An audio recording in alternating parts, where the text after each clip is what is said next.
نیست، جوونی مال من نیست، جوونی مال من نیست. شاید دارم تقصیر یا این بوده تقدیر، جوونی مال من نیست، جوونی مال من نیست. جوونیم رفت سر و درسا، دیگه نیست امیدی به فردا. ای جوون کجای کاری، هنوز بشی تو سرباز. هنوزم موندن دردا، نمیمونه دیگه پاس شلوار. نکن گریه و زاری، راهی پیدا کن واسه پرواز. ای میگن اوضاع شروع به را، با چه امیدی بمونن تو این خراب موندگار. سواری زیاد گرفت از همون روزگار، اوضاعمون دلگیره مثل غروب جمعه ها. سنمون داره میره بالا مثل دلار، دیگه حتی امیدی نیستش به خدا. هممون گیریم از جنوب تا شمال، اوضاعمون خوب میشه باشه دوبار. کجا کردیم کیفی، دغدغمون اینه گیرمون بیاد بنزین. کشیدن اینا زیر جوونیمون کبریت، کسی نیست بگه آخه جوون حیفی. ته جوونیم نمیبینم فروغی، عادت داریم به عدم موجودی.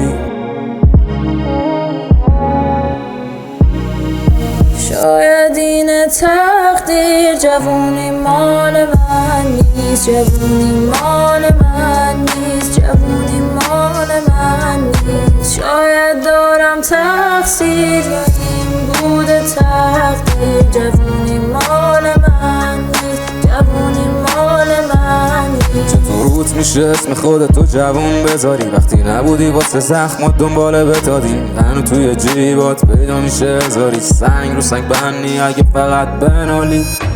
سرخط خبرها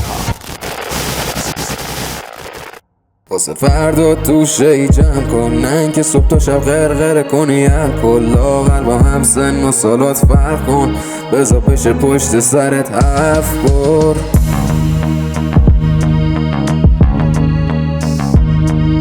اصلا نمیفهم خدا چرا میخواد ما همیشه سوخت بدیم. ما یکم حالمون رو خوب کن دیگه.